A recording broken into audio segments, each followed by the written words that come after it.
It's Song Talk Radio with Michael, Neel, Phil, and the gang. Hey, Hot Mike and Neel, you ready for some talking? Welcome to Song Talk Radio. This is episode 295. This is a show with songwriters talking to other songwriters about the craft of, guess what? Songwriting! We share tips, tools, and techniques, and together we all become better at writing songs. And better human beings too, I like to think. You'd like to think so, wouldn't you? Yeah. And I'm your host, Neel Modi, and with me are the autumnal members of the Song Talk Radio Action Team. We have Falling Leaves Phil. That's me. I'm trying to fix a bunch of stuff. So Phil's doing double, triple duty on tech here, adjusting the microphones and doing an awesome job. And we got Migration Mike. That would be me, right? Yes. Yes, I'm heading south in a couple of weeks. Good. I'm sure you'll enjoy it. Nice and warm down here. And on social media tonight, we have Leaf Rake and Rita. That'd be What do you got to say for yourself? Nothing. How was Manchester? It was fun. Oh, yeah, she just got back from Manchester. And finally on the tech board, it's Acorn Ahmed. Hey, Hi. Welcome, Ahmed, to the team. He's Hello. How are you? And during the show, send in your comments and questions to @SongTalkRadio on Twitter, Facebook, or Instagram, or feedback at songtalk.ca for the good-old-fashioned email, and we'll share your thoughts with the audience. And please visit us at songtalk.ca to find out how you can be a guest on the show. Keep hitting my symbol. Tonight, our special guest is my good friend and bandmate, Adi Aman. Adi and I are both members of the indie rock band Beige Shelter. Beige Shelter, I'm going to talk about them in third person now, even though it's us, is an ambitious and eclectic five-piece band from Toronto that aims to bring heart, soul, fire, and passion together through the only way they know how, their love for music. Through electrifying live performances, the band showcases both original songs and interesting twists on cover songs. Beige Shelter is currently working on their second EP release. Beige Shelter is made up of Adi Aman, lead vocals and guitar, Karan Sabrawal on lead guitar, Alon Rodovinsky on rhythm guitar, Tom Kaczynski on bass, and last but not least, yours truly, myself, Neel Modi, on drums. Regrettably, the other band members were unavailable for tonight's show, but we have lead singer and guitarist Adi Aman with us here. Welcome back to the show, Adi. Welcome, Adi. Thank you guys so much. Really appreciate being here on the show, and it's really nice to be here again. Oh, well, thanks for coming out. Yeah. The last time I was here, you weren't here, Mike. So it's really nice to see a new face. Well, how long ago was the last time you were? That was when we released the first album, which was Yes. 2016. 16. Yes, it was about 2016, and I'd actually been there. I'd been here even, I believe, in 2014 too. Yeah, your very that was the first first. time. Yeah, that was when I was. Because we met Adi at the songwriters meetup, and we came from there. With this little, it was a blue ukulele, I think, at the time. Yeah, it's that ukulele has found a new home. Ah, you're Now, not with you anymore? It's moved on? No, I gave it to a friend. He was interested in playing the uke, so I thought, why not? It's a nice way to start. So I shouldn't be expecting any ukulele solos if I come to a Beige Shelter show? You know what? You may be surprised. Maybe in the future. We do a stripped down, unplugged set. Yeah. And we'll be okay. But I mean, it's good you found a new home for it. I always feel a tinge of sadness when I hear about somebody who says, I've had a guitar for like the last 5 years and it's just sitting at home in the case. I'm like, no, it's a wooden, live, living instrument. It needs to be loved. It needs to be taken care of. It needs to be used. Right? Yeah. Not like electric piano. Sure, you can have it sitting there for years and no one's going to care. But It's true. A guitar, a ukulele. There are a lot of songs sitting in those instruments, Well, and and if you're not taking them out, they'll get stiff and kind of cranky. Yeah, I do think that Perhaps dated. I do think that definitely to make the best use of the instruments, right? And even for your own self growth, you need to try to practice them as much as you can. Goes without saying, but yeah.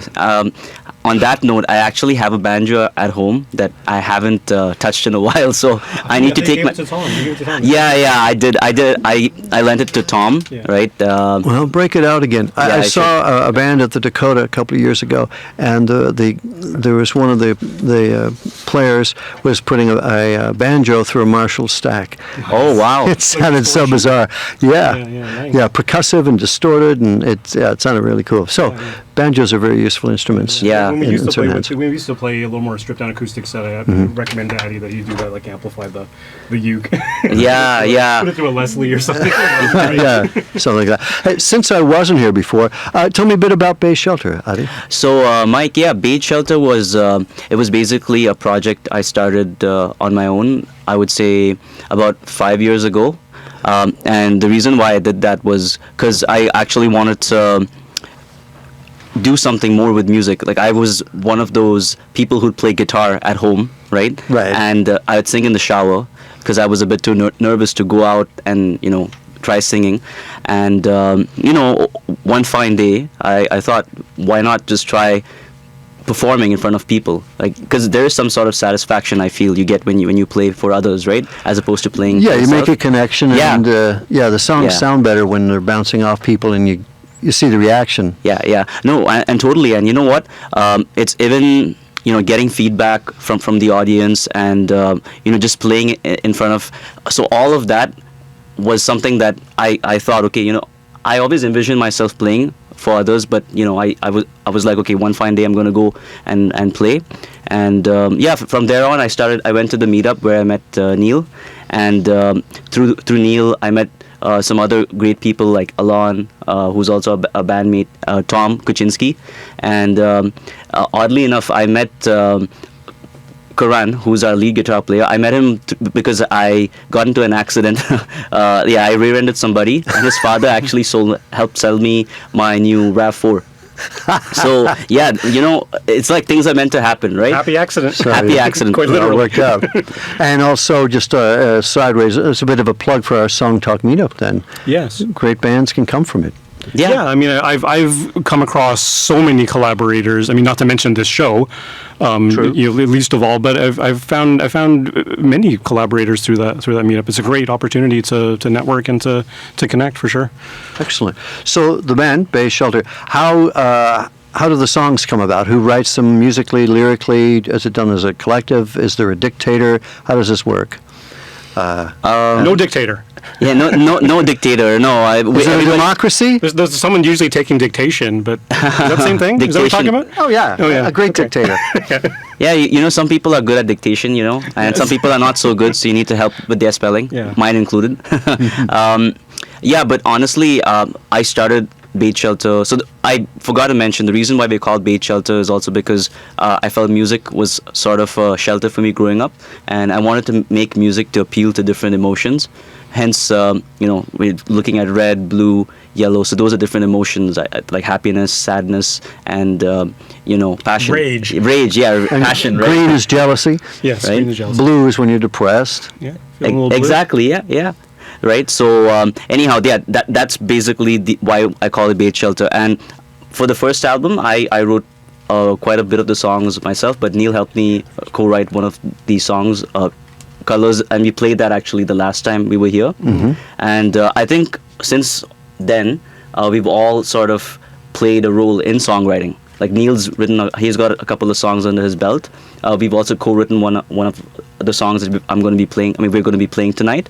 Mm-hmm. Tom also, he's written a song. So everyone sort of has put their hand in the pot. Like, Yeah. I see. And And how does that certainly work for you, Neel? Because you write your own songs as well. So Yeah. what's the balance, or how does that inform your songwriting in both cases? Well, so far it's been like I've got this idea for a song for the band. So I'll sit down and write a song for the band, and thinking, in advance. I don't necessarily write a song and then think after, is it for my solo stuff? Is it for the band? Is it for somebody else? What distinguishes a band song from a non-band song? Well, the ones... That's hard to say, but generally speaking, okay, so in my view, the Beige Shelter thing, a lot of it encompasses kind of interesting philosophical ideas. And that's the thing I first got out of Adi when I first met him, was that, they're kind of spiritually steep. They're about good, interesting subject matters. So anytime I have an idea for a song that's kind of philosophical or kind of interesting from a mental health angle or something like that, because we co-wrote a song 2 years ago called Light Your Way, which was very much about mental health advocacy and promoting that kind of thing. And then, so when I've got an idea for a song like that, I'm like, you know what, this will probably work better under the Beige Shelter banner. So that's it. And a lot of the time, it is the case. Like for the second song we're doing tonight, is the case where I just came up with the chorus and then sent it to Adi, and he dug it, and we got together and wrote the rest of it together. So that's the great thing about being in a band too, is that sometimes all you need is a nugget, and then the band can run with it. Yeah, you don't have to do all the work yourself. Yeah. So you talked about you have released an EP, and you're working on a second one. Is that what you said? Yes. It's actually like the first one's an LP, and we're working on an EP. Yeah. Oh, okay, I see. Yeah. And but the song you mentioned, "Lights My Way," Light Your Way. Yeah. "Light Your Way," was not on. That was a single. That's a Yeah. single. Yeah. Okay. Will that be on the EP? Probably not. No. No, we will probably have, because we've released it already. It's been out for a couple of years. We probably want to put some of the newer stuff. The stuff Yeah, we're we've got a playing lot of today. new material. We just Yeah. haven't recorded it yet. Yeah. Okay. So Yeah. then asking for a release date would be a bit premature. Very premature Yeah, at this yeah. point. Yes. And has the It's in the making, you can say. it's still in the pre-production stage. Yeah, pre-production. It's in the conception stage. So has the subject matter or the songwriting changed in any significant way, or is it just an evolution as you get better? Like personally, I think.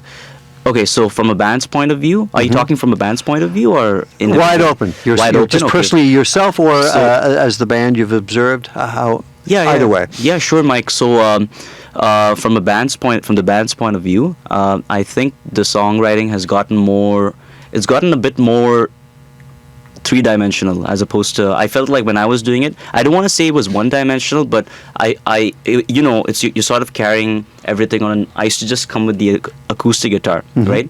So I personally think, in hindsight, there's only so much you can do on the acoustic guitar. But when you have one person and the acoustic guitar, but when you have other people who are adding their ideas, it's gonna grow. And we're all kind of taking all of those ideas and mixing it together, seeing what sticks, what fits well, and then the ones that don't fit so well, we kind of shelve them, right? So that's where I feel like the band has sort of evolved. We used to be primarily folk. I'd say folk, a little bit of rock, but now we're more rock. There's more electric guitar. Now we're trying to even explore the idea of writing more riff-heavy songs. From a personal standpoint, I really see value in writing a lot more lyric-heavy songs. As of late, I think I can relate to that. It's probably as you get older, You got more to say. Exactly, or you believe in more substance versus noise, right? Right, I see. And so you've got two songs you're playing tonight, Yeah. maybe. Yeah. So tell us a bit about the first one you're playing. What's that called? You want to do Superman first? Yeah, we'll do Superman. Yeah. So Superman. Well, why don't you talk about Superman, because you wrote that one kind of on your own. Yeah, sure. So Superman was something I wrote. So I was going through a phase in my life where I was really influenced by bands that were in the 80s, I want to say pre-post-punk, like REM, right? So there's a bit of REM influence with that, but that's on the musical standpoint. But on a lyrical standpoint, Superman was something that I wrote, thinking about the times that we live in, where, things are sort of divided. And this is especially true during the 2016 states election, where Donald Trump won. And so basically, Superman is sort of asking for each of us to bring out our inner supermen and women to sort of be able to deal with situations at a time. Yeah, just so we're clear, we're not advocating that Donald Trump is Superman. No. And We're this has not. nothing That's to do the, with Nietzsche? Is it Nietzsche's theory about Superman? And, What's Nietzsche's theory about Superman? the Ubermensch, it's, Ubermensch? yeah, there's some, I don't take I think Nietzsche was philosophy. primarily focused on the fact that Batman Bill's was not back. as good. If Batman was not as good. Not as good as Superman. I believe that's encompassing, his first Nietzsche work. preferred the Adam Nietzsche. West Batman. He did. Nietzsche was very much into that. It was, very few people realize that. He was Yeah. a big proponent. He was one of the main writers, actually, on the show. I really liked. It got kind of dark. I really in Kill Bill Volume 2, Bill's monologue about Superman at the end of that movie is quite cool. I always like that. Oh, yeah? Yeah, very philosophical. So I think God is dead. I'm going to head over to be in position to video you guys. Okay, So, cool. Thank you. And so the song, is anything in this structurally or thematically or anything that we should be listening to for? You know what? Structure-wise, I would say it is sort of a standard. It's got a general chord progression. It's a rock and roll song. Yeah, it's pretty much a rock and roll song. But there's nothing like, it's not like Rush, if you know what I mean. Yeah, like crazily. There's no time changes. Yeah. All right, we'll give it a go. Yeah, sure. Okay.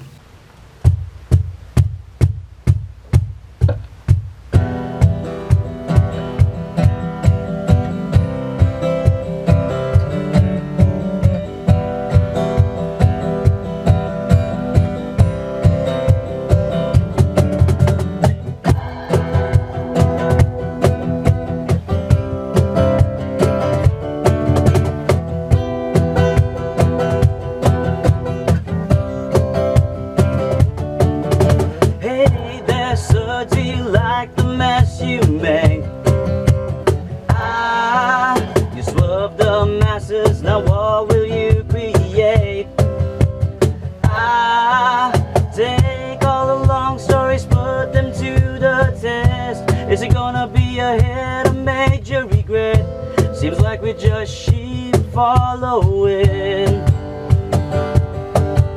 Sometimes it's so strange when I see others try so hard to keep the seed alive.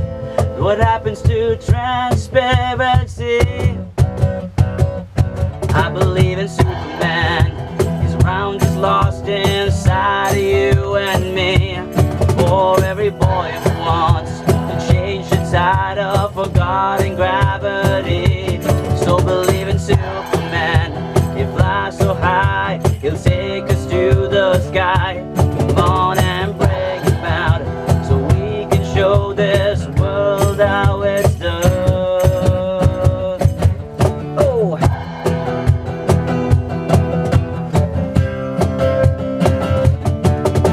Hey there, peace, why must you disappear? Especially all this time where we need you so, so dear. I'm walking home from the market and I lift my head up high. I'm afraid to see the sky, it burns so red. Where is the blue? I see it in the papers, I see it on the tube, I see it in the eyes of the angels who may fall soon. But I know the day will come for us. Hey, hey, hey, hey, hey. I believe in Superman. He's around just lost inside of you and me. For every boy who wants to change the tide of forgotten gravity. So believe in Superman. He flies so high, he'll take us to the sky. Come on and bring him out, so we can show this world how it's done. Whoa.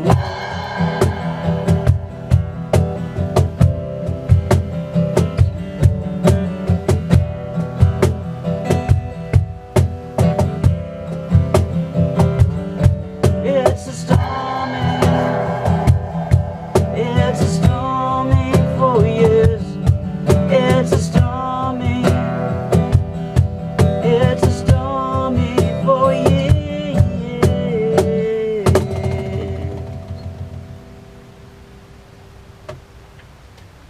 Woo! That was Superman by Beige Shelter. Thank you. So what'd you think there, Michael? They were in focus. That's what I thought it was quite interesting to hear, because when I listened to it before and read the lyrics, I hadn't figured out that that's what it was about. That's one of the things I like about this song, is that it's not like, hey, Donald Trump sucks. Yeah, I mean, I agree. I think it's like if you're looking at the first verse, right? It's we say, hey there, sir, do you like the mess you made? And then you swerve the masses. Now what will you create, right? So Could apply to a lot of people. yeah. And then you take all the long stories, put them to the test. Is it going to be so? It's sort of it dwells into his personality, right? And he's not the most truthful individual, right? So. True. But to be honest with you, I feel like that's with a lot of politicians. Yeah, it tends to be an occupational hazard. Yeah. And what about the music? Did you have the idea and then try to find music that sounded like your idea, or you had kind of some chord changes and they just happened to fit, or how did that come about? Oh, that's a great question, Mike. For this one, I think I had the music already. Like, I knew that I wanted to.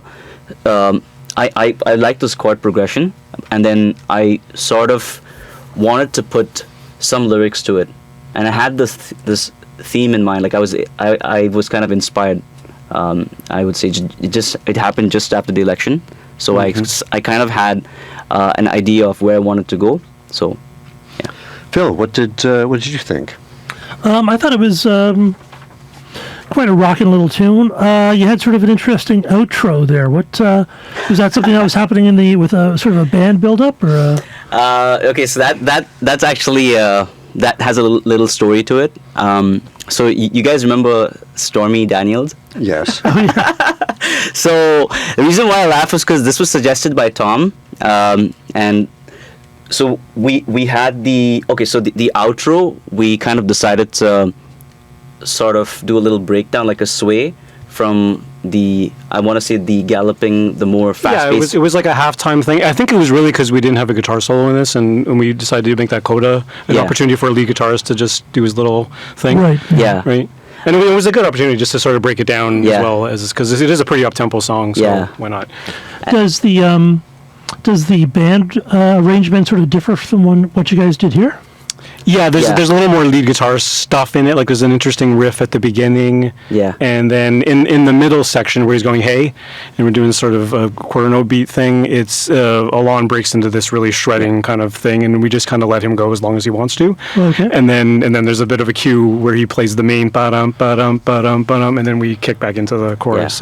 Yeah. So certainly in the band-wise, it takes on a whole different life. You were talking, so lyrically, the reason why, so Tom kind of suggested, it's been a stormy 4 years, right? So that's why, that's what I thought you guys meant. But that's very also clever. Yes. Stormy. Yeah. So when the song was brought to you, was it intact like this, or did the band kind of add something here, or take away this, or arrange it differently? How did that? Yeah, I mean, just the things I just said, because I think when you brought it to us, Adi, it was acoustic guitar and vocal. It was basically like we played it now, more or less. But then, we sort of, I mean, structure-wise, lyric-wise, we didn't change much, except for the stormy 4 years. But yeah, it was just really embellishing and putting those little breaks in there, like the ba-dum, ba-dum, ba-dum, ba-dum. Like those are kind of cool moments in the song, which you didn't really have before. I don't No. Right? Neil's absolutely right. Like when I brought it, it was just fresh on guitar. It was just stripped down, and then Neel and Tom, Alon as well. Oh, and Karan, he actually he created this really cool intro lick that I couldn't quite do today, but it's actually really neat. Mm-hmm. It reminds us a little bit of Eagles or Dire Straits. Well, that guy is like channeling John Mayer through everything he does, so it's just like this kind of sweet bluesy thing going on. So we just let him do his thing. It's good. So is that typical of the reception? That the song comes in pretty well formed, and you add kind of musical depth to it or complexity, but the arrangements stay as is, or do some songs get completely taken apart, put up on blocks and new engines? Or I like to think that our songs eventually sort of evolve, like because Modern Cowboy 2, what's one of the songs from the older album, it did undergo some changes, right? So I would say that it varies. Like some of the songs, it stays just as is. Everybody just adds drums or licks here and there. Yeah, it's really an arrangement thing that changes. Yeah, like we'll take what Adi written as a ballad and we'll rock it up. We'll do the reverse or whatever. But in terms of like even some of the chord choices, like Superman, the pre-chorus to Superman, Alon and Tom actually collaborated and made these like really, they threw in like these jazz chords, right? And I don't even know if you played them tonight. I don't think you did. Maybe not. I don't know. No, like it sort of fit with the same melody, but like they undertoned it with like these interesting chords. Like that. So that's about as deep as the kind of songwriting, the bass songwriting changes that get made in the band. But those, we talk them out, and usually, the ideas are pretty good to proceed with. So is the chorus chords, are they the same as the verse chords? No, you know what? The verse, it's E minor, C and B. It's similar-ish, and then the chorus is E minor, C, D. Yeah. Okay, so the chorus does start on the same. So it's the same, but the pre-chorus goes to a different place, right? Yes, the pre-chorus it's C, E minor, A, G, right, and then it's also like when we play it live, it's sort of like one of them just does a strum, and you have the bass line that sort of going in the background. And then it kind of moves on from there. Yeah, like the pre-chorus is very stripped down. But we actually did the same sort of thing in Light Your Way, where the verse and the chorus started on the same chord, but then the pre-chorus was kind of like the bridge, like it went to a different place and then came back. but the chorus melody, of course, is different. Yeah. Well, I don't know if anyone ever remembers a band from the 80s called the Thompson Twins. Oh, yes, very They well. had a big hit called Hold Me Now, which Yes. is basically just 4 chords. Yeah. Oh, okay. But the chorus is actually very different because Yes. the melody is very The melody takes different. off, yeah. But it's actually an interesting song to really pull apart because Yeah, they do yeah. a lot with not very much. Yeah. And their only real difference is they go into when their bridge kind of breaks off into sort of very different chords. But even then, I think it's only 2 chords. The rest of the verse and the chorus is basically just the 4 notes. Interesting stuff. Yeah, it's amazing. I feel like there's some people who can make crazy hit singles off of a couple of chords. I can't remember Wicked any. Game is like that. It's 2 Yeah, chords. it is, right? Yeah, Yeah, we do a yeah. cover of that. Goes in the actually. Yeah, we actually do. And then you've got some great hits, but they're more complex. So I guess it depends on what you wanna, And what you're going for, Well, right? the thing that I'm becoming more and more conscious of the more I do songwriting is that melody is king. Right? Like, you can have the same chord progression, blah, blah, blah, whatever, but if your melody is striking and strong and catchy, that's what's going to Yeah. make the song more than anything else. Yeah, agreed. I mean, yeah, for sure. Like, melody definitely pulls a lot of people, right? But I also think it depends on the audience too. Like, there's some people who really love, like Leonard Cohen, for example. Yes. Yeah, he. I don't know if all except for his '80s album, the I'm Your Man. I think that was a big hit, right? But And- I think and he's the more. Future, yeah. The Future, and the yeah. future as well. Okay, wow. I feel like there's a lot of other stuff that where people revere him for his lyrics, right? Very much so, yeah. But he's got, some memorable melodies as well. I'm getting a signal from headquarters. Speaking of things that are memorable, I see. I think we have something memorable coming up right about just, it's coming up real soon, and it's going to be very memorable, I think. So when it does come up, it'll be right about now. Hey there, if you are just joining us and trying to figure out just what the heck this thing happens to be, you are listening to Song Talk Radio, streaming on songtalk.ca, and tonight we are talking to the indie rock band Beige Shelter. And they're very indie and they rock. Don't forget, we love to hear from you during the show. So why don't you send us an email at feedback@songtalk.ca. Send us a message on Twitter @SongTalkRadio, or maybe send us a message on Facebook, Instagram, or any of those other social media channels that we are on. We'll share your questions with the audience, and you'll be a star just like us. Coming up on the show, next week, it's going to be our TV theme draft show, where we talk about our favorite TV themes, and that's going to be a hoot. It's going to be a hoot. It's an extra long edition. Yeah. I grew up on a commune, so I didn't actually watch television, so I'm just going to be making stuff up. Making stuff up. But make sure you check with your parents. You can stay up late because we're going 90 minutes for that We're episode. going 90 minutes for that, and Frank Horvat's going to be sitting in with that. Nice, yeah. So that's going to be great. November 5th is the 6th-year anniversary of the Song Talk Radio show. Oh, that's going to be Oh, that's exciting. awesome. Yes, so 6 years of doing this. We'll be reminiscing, and we'll have people making appearances virtually from the past year, giving their song tips and stuff Balloons, like that. elephant rides for the kids, and songwriting talk for the rest of us. And of course, also coming up soon will be our annual holiday gift guide. That'll be helpful. We're trying to get suggestions from the audience on What you want to give us. what you want to give, or what you advise giving your favorite songwriter or musician, or it could Start be saving up, Rita. that could be a web service, that could be a product, that could be maybe a piece of software that you think is really cool. Six-pack of beer. 6-pack of beer. It's Christmas. Be of good cheer. Give Something that a songwriter that you know would like and could benefit from, and that's really good. And also we have the songwriting prompts. Why don't you talk about that, Michael? The songwriting what? Prompts. Prompts? Prompts. Prompts. PR prompts. I don't know what you're talking You know, about. people gonna give ask us a the audience suggestion for suggestions what to for a write a song. song about. Oh, the challenge. The challenge. Oh, okay. Challenge prompt. Sorry, that's something completely different. Yeah.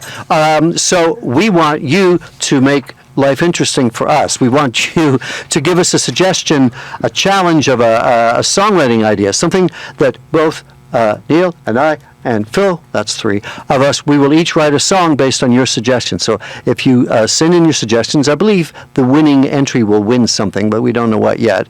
But it could be a genre of music you want us to write in. It could be a topic, a subject to write about. It could be even a set of chords, perhaps, or even something a little more sort of high-flowing than that. Or a title. You could actually do it for Could be a title. Yeah. It could be give us an end line that we have to work towards. Ooh, that's a good idea. That would be something as well. That's pretty hard. Do one of the other ones. And he died.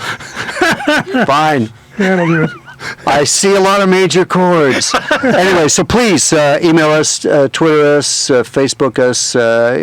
Just contact us with your suggestions. We've had a couple already, and they were remarkably specific. So perhaps just one idea, not a genre, title, and arrangement.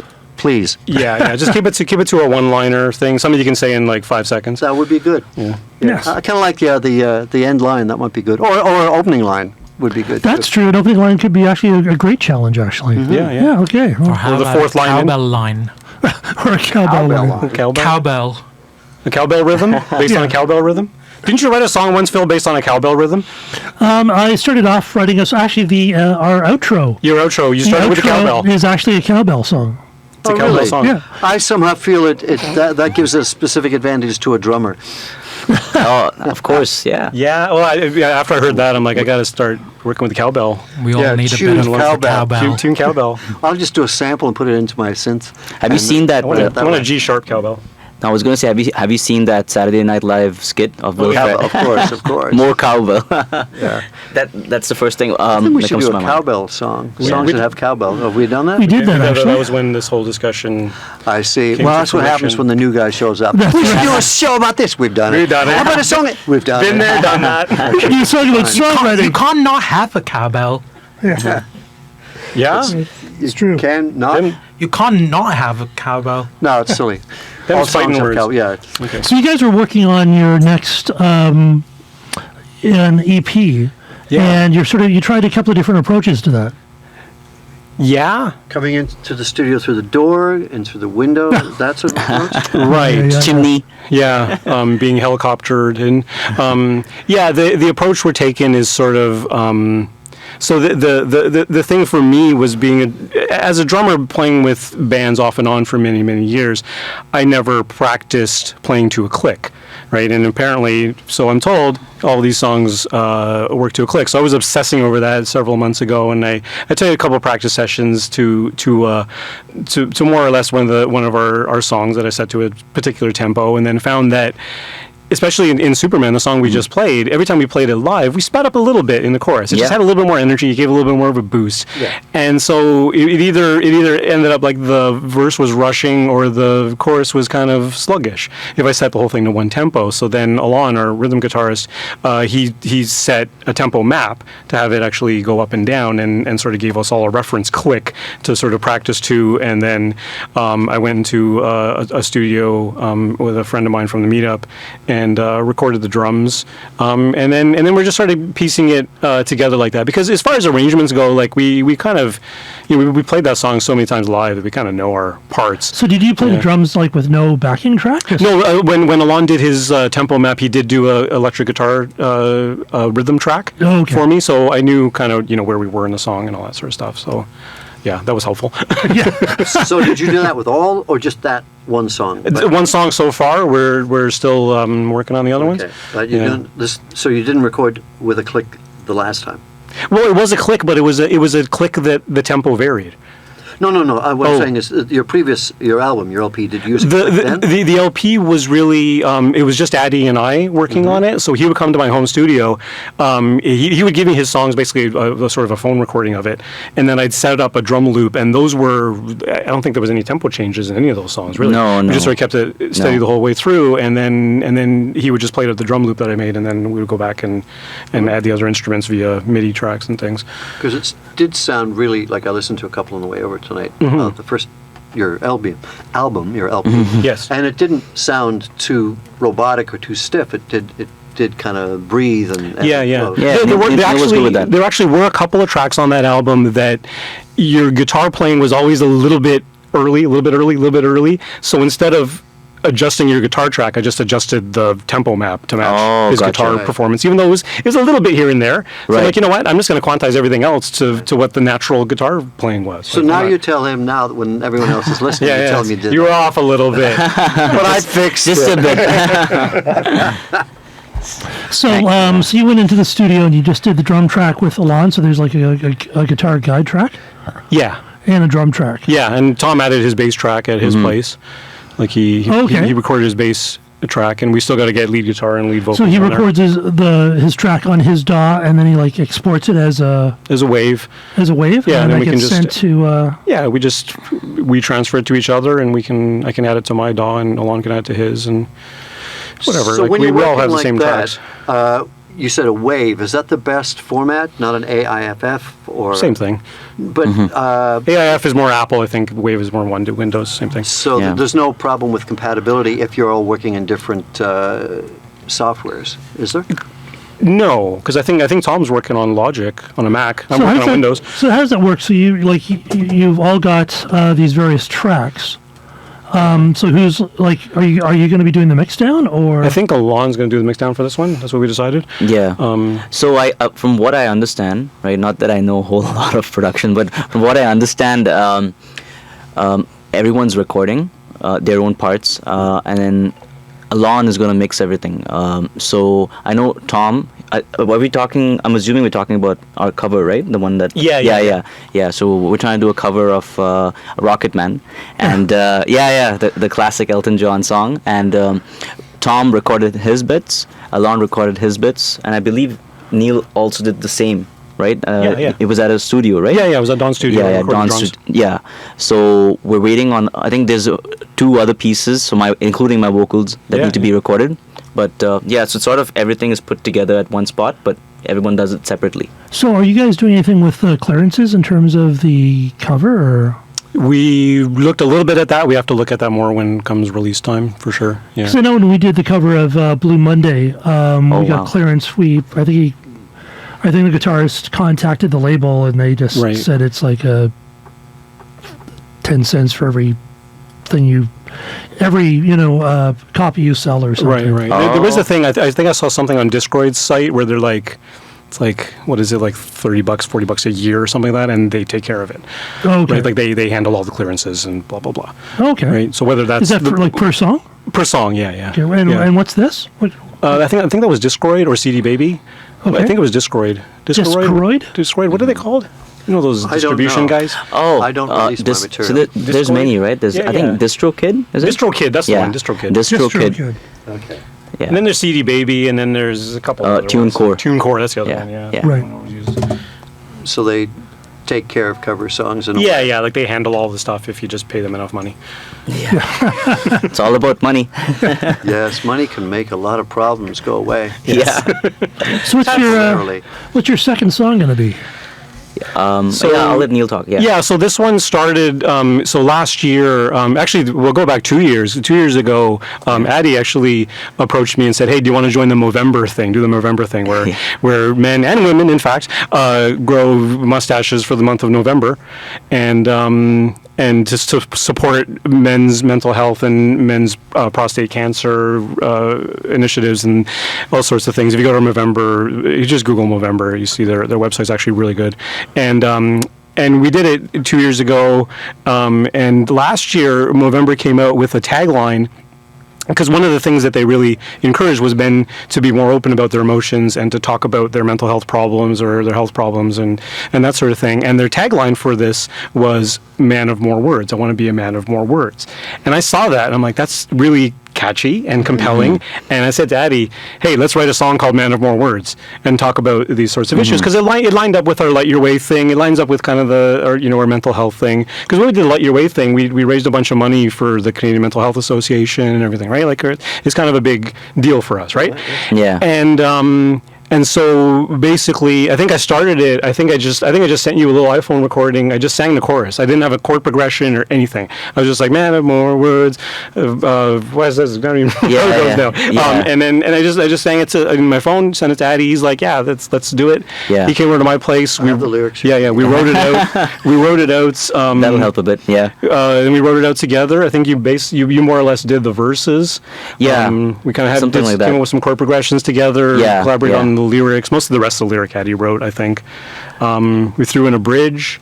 I think a while later I wrote different lyrics for the second pre-chorus. Yeah, for the pre-chorus and the bridge. Yeah, because originally the two pre-choruses were the same lyrically, but there was one other topic I wanted to tackle, so I rewrote the second pre-chorus. So you say you just thought we threw in a bridge, but so what was happening when you were putting the song together that made you think, I need a bridge here? Or was it serving a purpose to, buy you time to change the tempo? What was the reason for the bridge? Well, the bridge really was to give contrast, number one, musical contrast, because it breaks down the whole thing.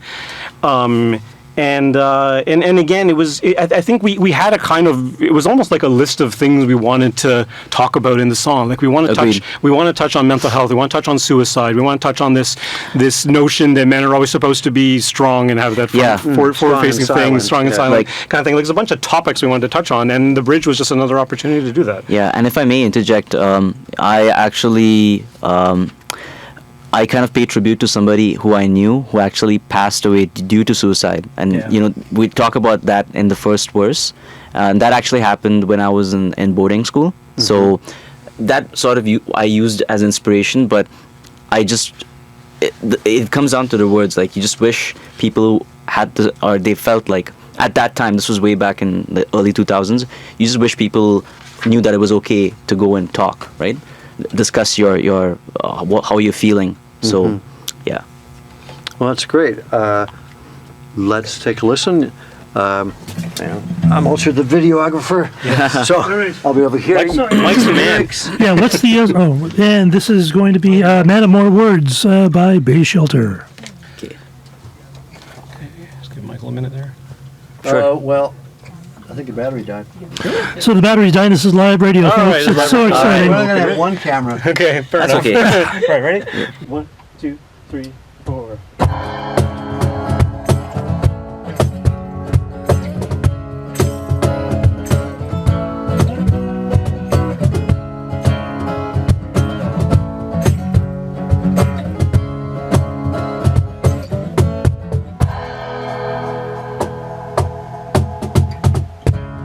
And wipe without a trace.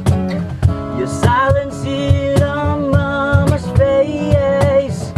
Had you known your last word, her heart wouldn't be shattered.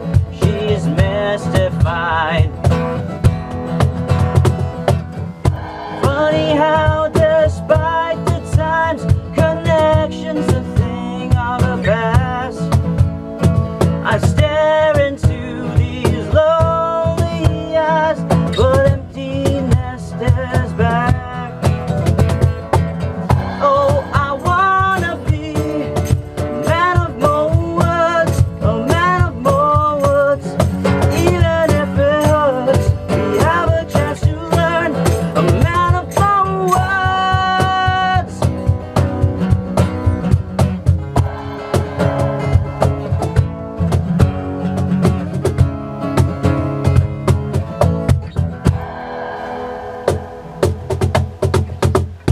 Wonder when the lies are gonna stop. An actor say I'm fine when I'm not. Feelings echo and intensify. I'm terrified to be raw and naked.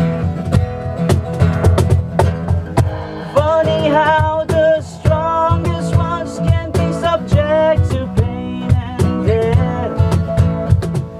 I put on my baby's face and choose to ignore the dreads.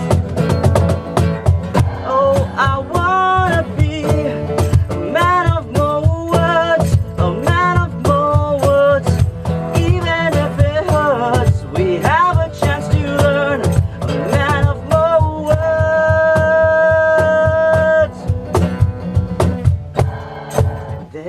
pay darkest cheap.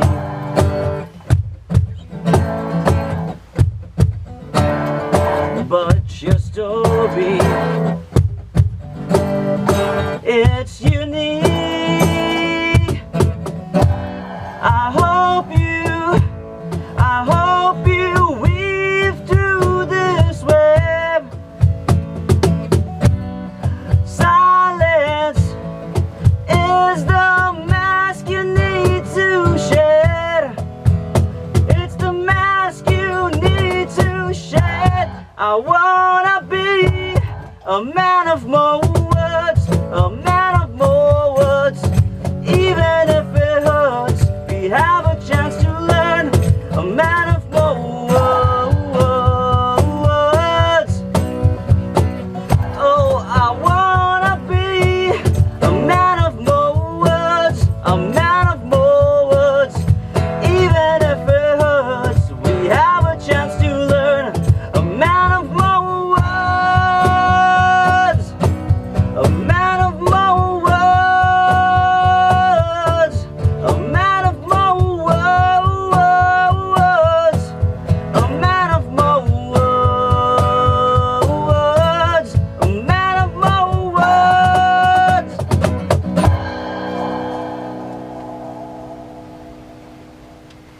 All right, that was Man of More Words by Beige Shelter here on Song Talk Radio. Quite a rock tune, fairly complicated, got lots of bits of stuff to it. Okay, cool. You know?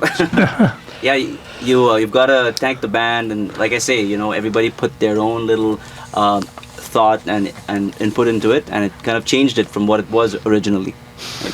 So when you're working on songs, do you ever record them and just listen to them back, or? Yeah, we've recorded some of our shows. We've recorded some of our rehearsals. Our rehearsals, really, we record them as references, so that we sort of tend to pick up where we left off the next time, as opposed to, well, how did we do that pre-chorus last time? Oh, it's okay. We got it on the recording. It's good. Yeah. Yeah, no, I agree. We tend to use that as a frame of point, right? And then, Right. we kind of improve from there. Right. Yeah. So it's.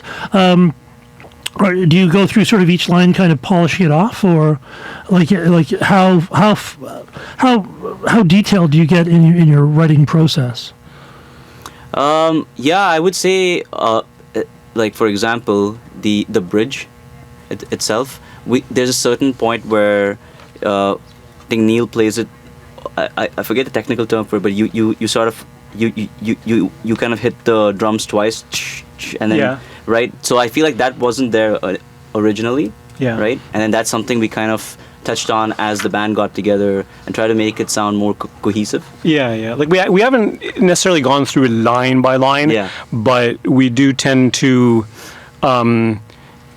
Sort of drill the problem spots, right? Whereas stuff doesn't feel like it's gelling together, we just sort of, okay, let's do that bridge. Let's just loop the bridge over and over again, so we sort of nail it and get it sort of working well, That's such right? an important part, because I remember when I was in bands, we'd rehearse songs, and then there'd be a section that you didn't do very well. Yeah. So you just kind of everyone would just kind of play through it, Right. and then hope for the best. Yes. And then we'd practice the song again, and then when one of the things this producer showed us that picked us up, so if the 4 bars before you get into the bridge of the problem, only play those 4 bars. Yeah. Because if the rest of the song is fine, there's no point in practicing. Yeah, and we used to do that. We used to let's take it from the top. I'm like, no. Now we're getting a lot better about let's do that second chorus, because everyone keeps flipping, keeps tripping on that second line. Let's drill it until we get it right. And the thing is, you have to do it so much that your brain is screaming because you're so bored.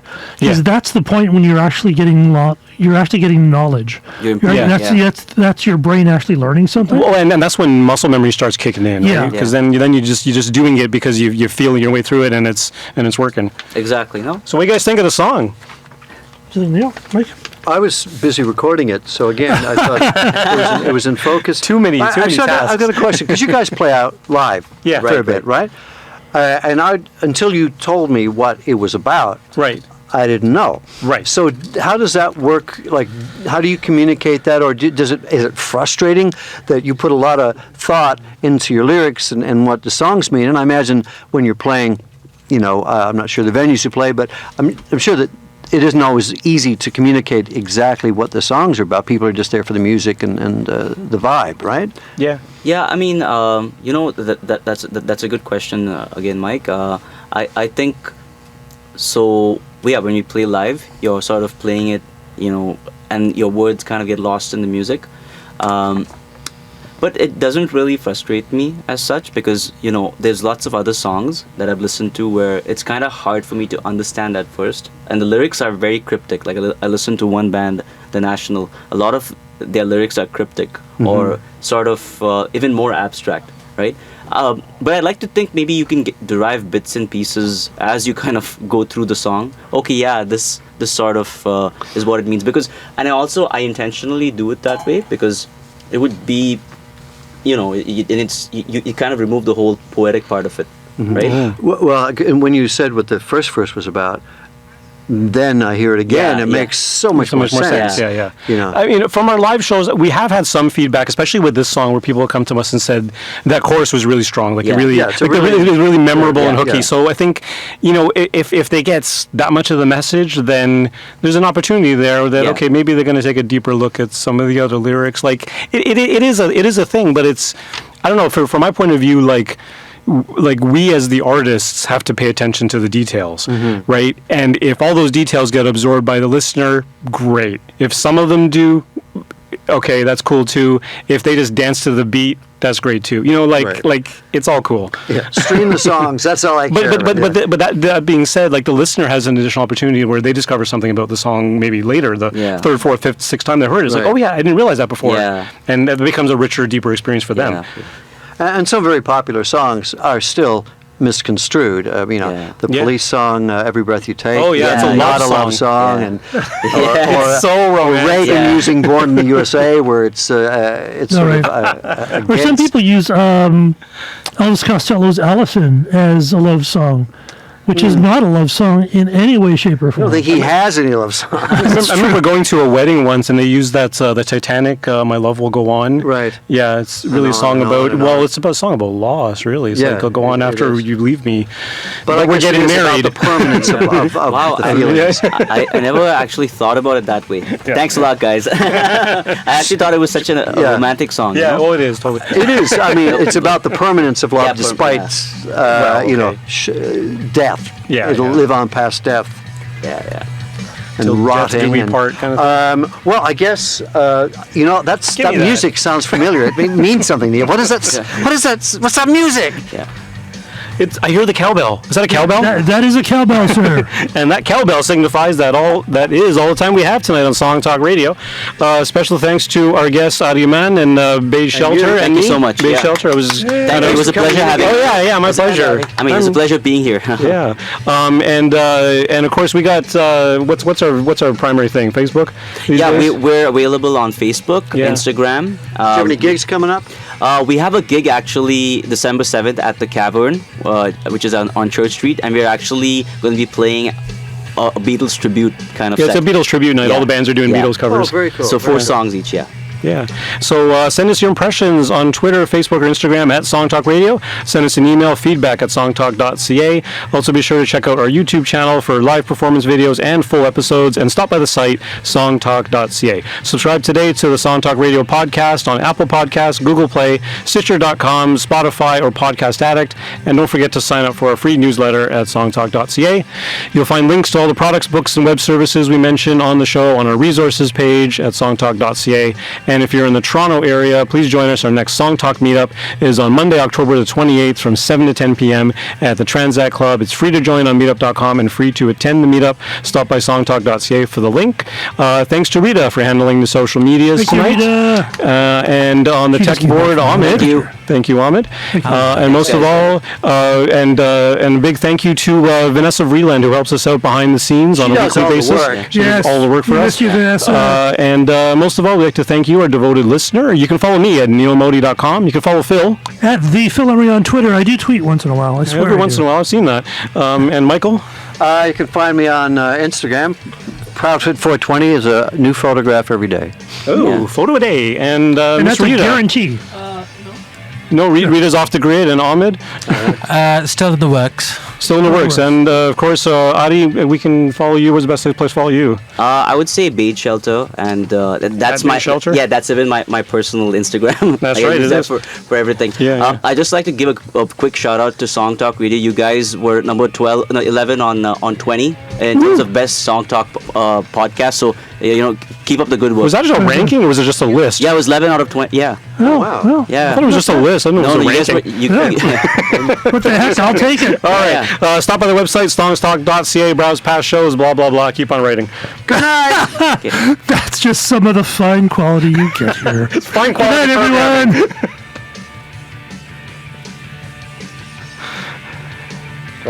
Wait. Let this-